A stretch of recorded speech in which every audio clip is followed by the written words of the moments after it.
और देखिए, ये हम पहले दिन से कह रहे हैं जनरल विशंबर दयाल कि युद्ध शुरू करना तो आपके हाथ में होता है, युद्ध खत्म करना आपके हाथ में नहीं होता है। ये शेर की सवारी है। अब शेर की सवारी तो हम कर रहे थे, लेकिन आतंक के खिलाफ हमारी लड़ाई थी।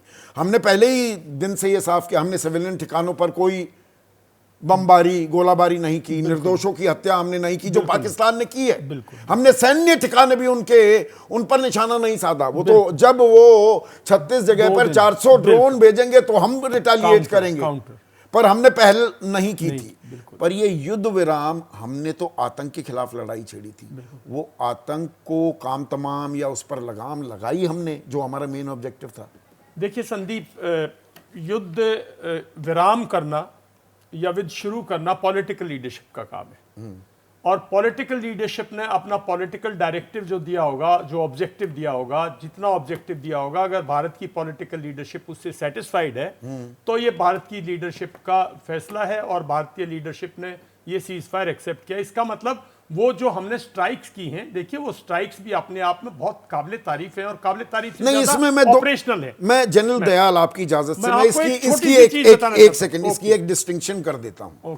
देखिए दर्शकों, फौज को जब खुली छूट दी गई, फौज ने नाको चने रगड़वा दिया, पाकिस्तान को घुटनों पर ला दिया, दांत खट्टे कर दिए, 9 आतंकी ठिकाने नेस्तनाबूद किए, वायु जल थल सेना का ऐसा समन्वय 47 के बाद पहली बार होता दिखाया। हम 1962 का वॉर भी हमने लड़ा चीन के साथ, उसमें था कि भाई एयरफोर्स का सही समय पे इस्तेमाल ही नहीं किया गया। करगिल में भी ऐसा कहा जा रहा था कि थोड़ा लेट कर दिया एयरफोर्स को इस्तेमाल करने में, लेकिन यहां पर तो ऐसी जबरदस्त सिनर्जी दिखाई दी और 100 आतंकी ढेर कर दिए, कैंप्स नेस्तनाबूद कर दिए।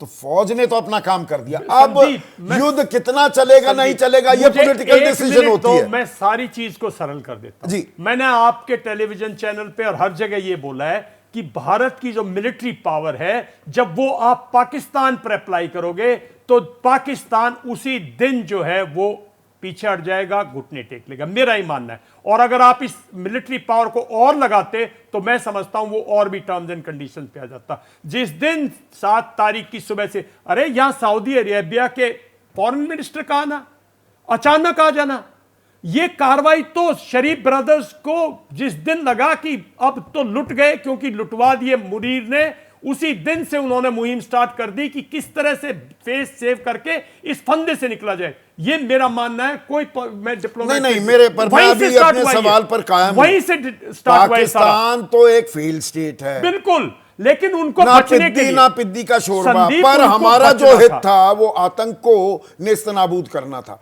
वो सबक सिखा दिया है हमने पाकिस्तान को। क्या मेरा ओपिनियन ये है कि देखिए, मैं तो बहुत हार्डलाइनर हूं इस मामले पे कि ये अधूरा सबक है। अगर मेरा सीरियसली मानो तो हमने एक झटका दिया है बालाकोट से बड़ा, लेकिन कुत्ते की दुम है और फिर उभरेगी टेम्परली, जैसे कारगिल के बाद हुआ था।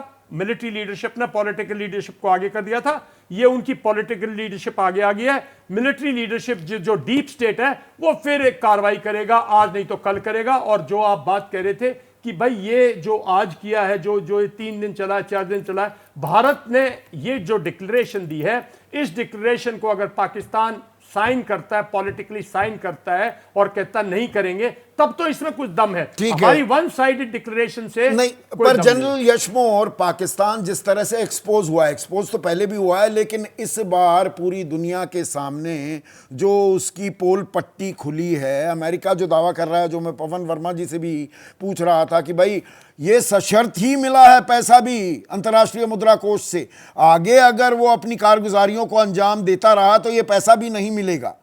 तो क्या पाकिस्तान को जो सबक सिखाना था, उसकी पोल पट्टी खोलनी थी, वो करने में भारत कामयाब हुआ है क्या?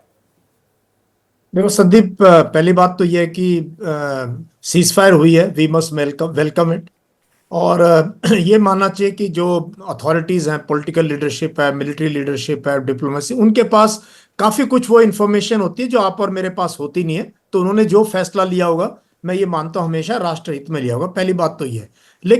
लेकिन ये पूरी की पूरी चीज जिस तरीके से अचानक आया, ये डोनाल्ड ट्रंप का ट्वीट, उसका रूबियो का ट्वीट, फिर पाकिस्तान डिफेंस मिनिस्ट्री की तरफ से, फिर हमारे फॉरेन मिनिस्टर की तरफ से जो 2 लाइन की बातचीत कही गई, इस सब चीज़ों में कहीं ना कहीं मुझे एज अ मिलिट्री पर्सन और जिन्होंने कॉम्बैट देखा और पाकिस्तान को कई कई जगह पे देखा हुआ है, उसमें ऐसे लग रहा है जैसे बॉक्सिंग मैच के पहले राउंड में आपका बॉक्सर तगड़ा अभी नॉकआउट कर सकता था, उसको उसी टाइम बाहर से रेफरी ने रोक दिया। रेफरी स्टॉप कॉन्टेस्ट जिसे कहते हैं, रेफरी स्टॉप कॉन्टेस्ट। और रेफरी कौन? जिसको हमने रेफरी बनाया नहीं, ये पता ही नहीं था रेफरी कौन होगा। हम वहां धूल चटाने के लिए तैयार थे, उसको ऐसे घूसे मारते और ये क्या रोक दिया गया? ये रेफरी स्टॉप कॉन्टेस्ट हो गया क्या?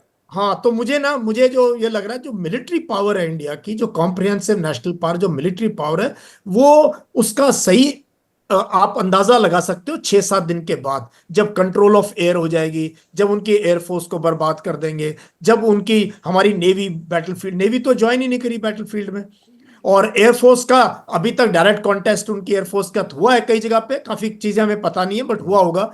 तो अभी तक ना कंट्रोल ऑफ एयर हुआ, ना नेवी हमारी जो इतनी स्ट्रांग नेवी है, आर्मी ने अभी ये तक कहना नहीं, जनरल मोर, भारत सरकार ने ये साफ कर दिया ये कंडीशनल सीज फायर है, और सिंधु जल संधि जैसे हम पानी अभी रोक रहे हैं, कब छोड़ेंगे कब नहीं छोड़ेंगे, वो हक हम अपना इस्तेमाल करेंगे। We can flood the shit out of Pakistan, Punjab plains. मैं इस शब्द का इस्तेमाल कर रहा हूं, कुछ लोगों को बुरा भी लग सकता है, पर यही हकीकत भी है।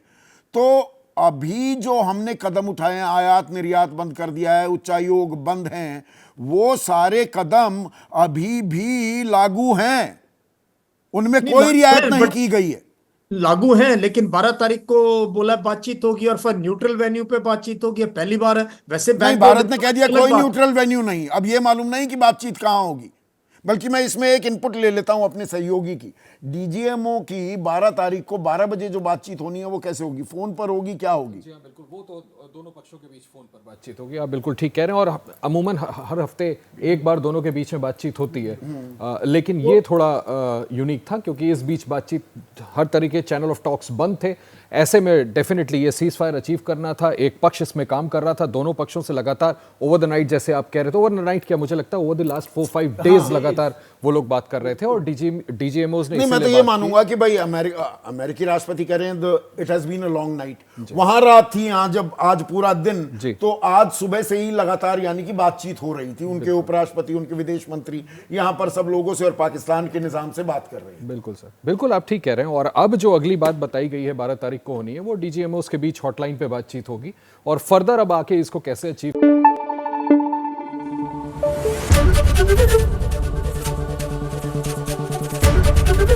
एबीपी न्यूज आपको रखे आगे।